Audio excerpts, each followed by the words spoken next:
जी त हिन वक़्तु वाटर सप्लाई बदीन जे मेन तलाउनि जे हिते मौजूदु आहियां, जेको 2 महीननि खां बदीन खे पाणी मुयसरु न पियो कयो वञे। तलाउनि जी एतिरी गंदी सूरत, तमामु हालत ख़राबु, उहो पाणी माण्हू पीअण ते मजबूर आहिनि ऐं पाणी जी तमामु शदीद घोट जे 2 महीननि खां वठी करे बरक़रार आहे। तलाउनि में बि किचिरो, गंद किचिरो मच्छी ऐं केतिरो मॉल एतिरो गंद किचिरी पियल आहे, उहो पाणी पीअण ते अवाम मजबूर आहे।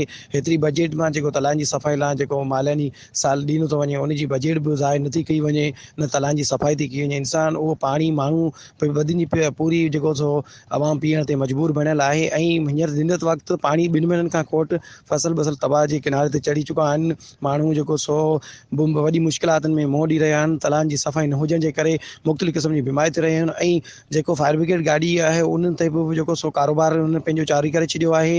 ऐं जेको सो 200 रुपया 500 रुपया गाॾी ऐं डम थो हले, 2,000 खां 3,000 ताईं जेको सो फायर ब्रिगेड जूं गाॾियूं बि बाक़ाइदे हलनि थियूं। ऐं वॾनि माण्हुनि खे पाणी ॾिनो थो वञे। ग़रीब आवाम पाणी लाइ परेशान, मस्जिदुनि में पाणी न हुजण जे करे नमाज़ी सख़्तु परेशान आहिनि। ऐलान कया वेंदा आहिनि विज़ू जेको सो घरां कयो अचे, इन जे करे माण्हू तमामु तकलीफ़ुनि खे मुंहुं ॾेई रहिया आहिनि।